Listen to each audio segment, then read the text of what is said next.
Discussion of Brexit at the European Union summit. Last night, the Brexit secretary whizzed in and out of Brussels. Dominic Raab's message to the EU 27, we don't have enough to sell this back home. Theresa May told the Commons what was still missing from the outline deal was an EU promise that the whole of the UK could stay in a customs union-style arrangement, so Northern Ireland wasn't carved out on its own. Two problems remain. First, the EU says... Boris was one of them, an MP shouted. First, the EU says there is not time to work out the detail of this UK-wide solution in the next few weeks. So even with the progress we have made, the EU still requires a backstop to the backstop, effectively an insurance policy for the insurance policy. And they want this to be the Northern Ireland-only solution that they had previously proposed. Before Mrs May got to her feet, Steve Baker, former Brexit minister who coordinates potential rebels, sent Tory MPs a message on WhatsApp. This is almost certainly theatre.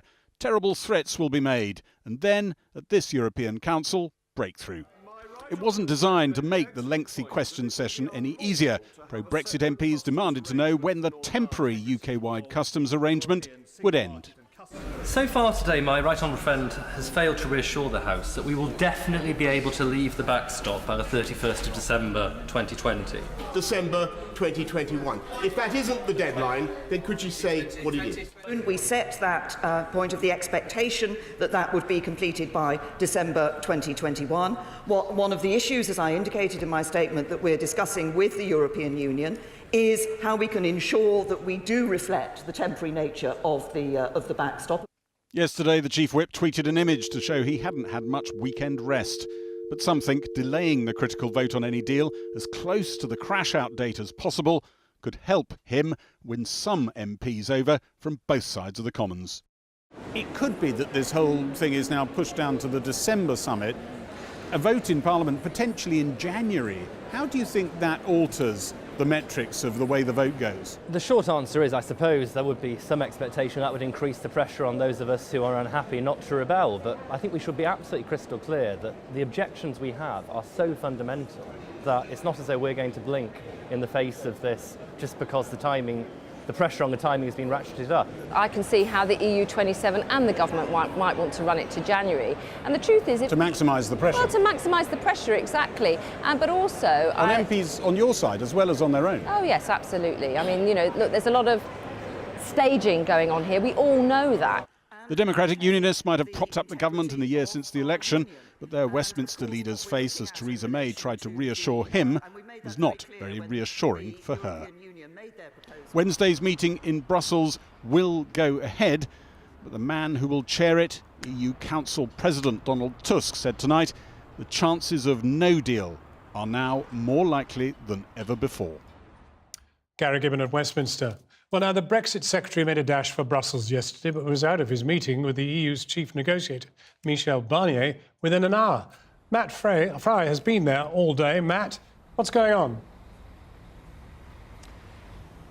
Well, John, I think there's a distinct kind of lowering of the mood here in Brussels. I was here last week and I spoke to a whole number of senior EU officials who all told me that after the Salzburg summit, which was disastrous, the working environment here was more positive than ever, according to one of these officials, more positive than ever. Well, today you really get the impression that they're kind of throwing their hands up in despair, partly because they feel that they've been misunderstood by London, and mostly because they feel that whatever they agree with civil servants talking to civil servants, when it comes to the political arena, that circle simply cannot be squared by Theresa May because of the Brexiteers in her own party, because crucially, because of the DUP. And I get the impression tonight, really for the first time, with Angela Merkel going on the record saying this is difficult, with Donald Tusk, who's normally one of the great optimists of the city, saying, you know what, we have to prepare for a no-deal Brexit. I really get the impression for the first time that that is indeed the way that they are thinking, that there simply can't be any sort of divine intervention, any deus ex machina that can suddenly turn up and make it all happen. Because whenever they come to an agreement, they come up against the same political blockage because of London. And just very briefly, I saw an EU official, a senior EU official here last week, who was having drinks until very late at night because he thought things were going so well. The same man today was sitting virtually by himself on a rooftop, looking very lonely indeed. We already know from our interview at the end of last year with Stephen Armstrong that to revert to WTO rules would cost the company about $1 billion in tariffs. Tonight, I've spoken to him again. He's added to that warning by saying that the notion that some kind of Canada deal plus would somehow help the car industry, people would be gravely mistaken if they believe that. Part of Ford's supply chain already connects them with Canada. He says there are significant customs checks and delays, which is fine if you're going across the Atlantic, but if you were to pick up that relationship and transpose it to the UK and Europe, it simply would not work. There would be delays at ports and it would upset the whole system and simply wouldn't fly. For him, as for all the other car bosses we've spoken to, Carlos Tavares, the head of PSA, the boss of Toyota that we've spoken to in recent weeks, frictionless trade is where it's at. And tonight, Stephen said to me, if we don't get frictionless trade, then we will take whatever action is necessary to protect our business in the event of a hard Brexit. Now, what does that mean for their workers in Bridgend and in Dagenham, the plant in Dagenham and in Merseyside? Well, who knows? But Ford has to make decisions for investment in the next couple of years. So certainly tonight, not just Theresa May nervous by this warning, but the workers at Ford will doubtless be very nervous too. It's rare to see a party as divided as yours was in the House of Commons today. Who was to blame, the ERG, Mrs May, or the Labour Party? Who was to blame? Well, I think ultimately the EU are to blame because they are attempting to force us to accept a set of conditions which would mean that, in effect, we remained inside the European Union. And for myself and many of my colleagues, that is completely unacceptable because it would breach the spirit of the referendum and the vote to leave that was undertaken by 17.4 million people in this country. Well, with respect, did you hear many speaking in favour of what Mrs May had to say? No, I did not. And well, where does that leave us? Well, I would argue, and I think what your correspondent said about the lack of support for Chequers in the Commons today only bears me out, really, that there is no way that Chequers will pass the House of Commons. It simply will not happen, particularly because the DUP are so angry at the moment, and somehow Number 10 have managed to upset those people on whom we rely for a majority. Well, we have been told that a Canada-style deal is one of the things which is on the cards. It's very clear tonight from the car industry that isn't going to wash. Well, they have some concerns, but I understand that by a use of modern technology and, some of the best custom systems culled from around the world, it would be possible to overcome those concerns. We believe that a Super Canada style deal is something that could unite nearly the whole of the Conservative Party. So you mean the leaders of the car industry are a little bit thick? They're not working out what a wonderful deal it is? No, I wouldn't call them thick for one moment. They employ a number of my constituents. I've visited Ford facilities a number of times as a Member of Parliament. But there are certain political realities here, and Chequers simply will never get through the House of Commons, but Super Canada might. Well, stay with us for a moment because I've got Tony Lloyd here from Labour. Now, Labour seems to be stiffening its resolve to stay in a customs union, or the customs union it became today, and to stay inside the single market. That seems to be staying in the European Union, but not having any say in its rules. But John, one of the important things for me with the role I've got is a recognition of what the Good Friday Agreement achieved in the island of Ireland, and of course between the island of Ireland and the rest of the UK. Well, I'll come to Ireland in a moment, but I just want that specific point too. Is Labour now wedded to staying inside the customs union and indeed the single market? I think what we've been saying consistently is that we need to be in a customs union. Well, it became a sort of the today. I think let's go with a customs union. There are legal issues around the customs Starmer union. has used a the. Yeah.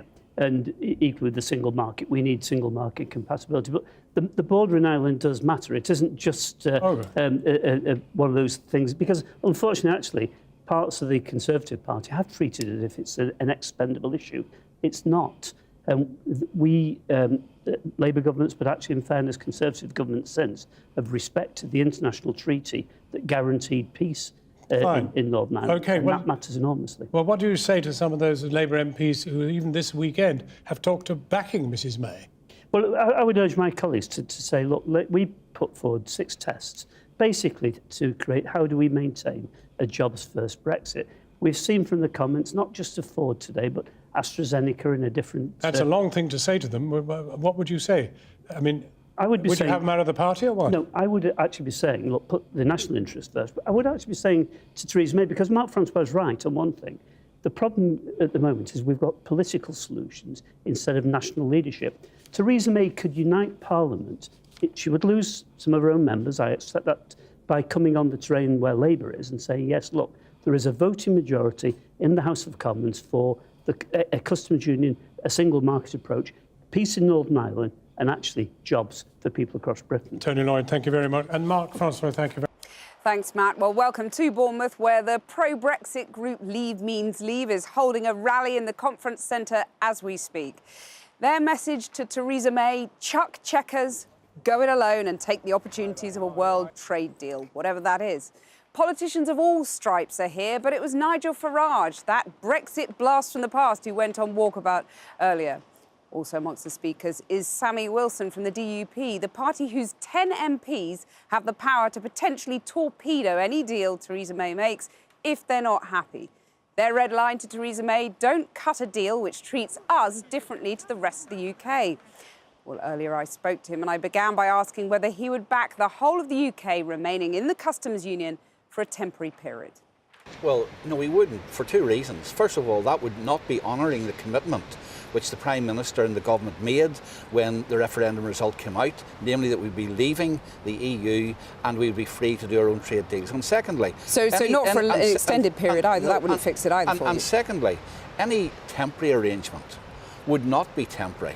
Once the EU had a commitment that you were in the customs union, what incentive would there be for the European Union to do any deal with the United Kingdom that would free it from that commitment to staying in the customs union? And you wouldn't back the Northern Ireland on its own, remaining in the customs union or the single market? Well, that has always been our bottom line as well, that the United Kingdom as a whole voted to leave the EU, and we will not let EU negotiators hold Northern Ireland to ransom as a bargaining chip to try and keep the UK in the European Union against the wishes of the people. So you're relaxed about no deal? Well, I'd prefer that there would be a deal.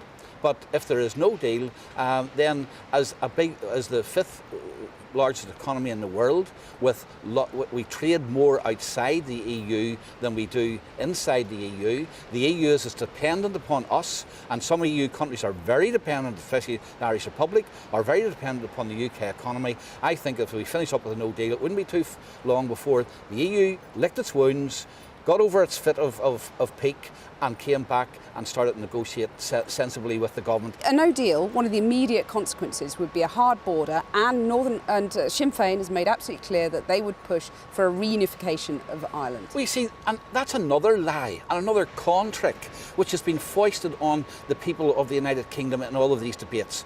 Who's going to put up this hard border? The Irish government said they're not going to.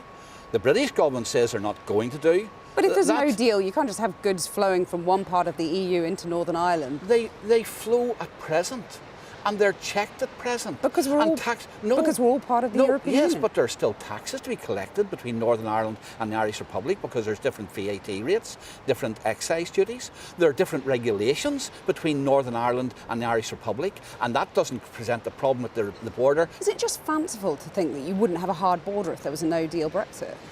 It's fanciful, first of all, to think that anybody could impose a hard border.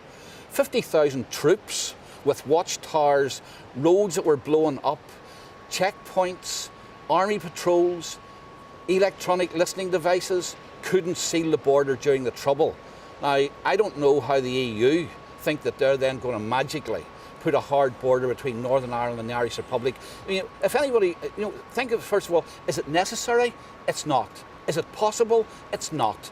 And is there evidence that it can be done without that? It is, because it's being done at present. Are you prepared to see Jeremy Corbyn in number 10? Well, I don't think, you see, I think that you're putting to me an option which is not necessary. But that's the logical consequence of no deal, general election, you bring the government down. No, if you're not bluffing, you're obviously prepared to see Jeremy Corbyn in number 10. It is not the logical conclusion, because of course, if the Prime Minister insists on bringing the kind of deal which appears to be negotiated at present with the EU to the House of Commons, we will vote it down.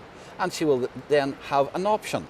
One, does she go and look what caused that vote to be lost and what changes can I make?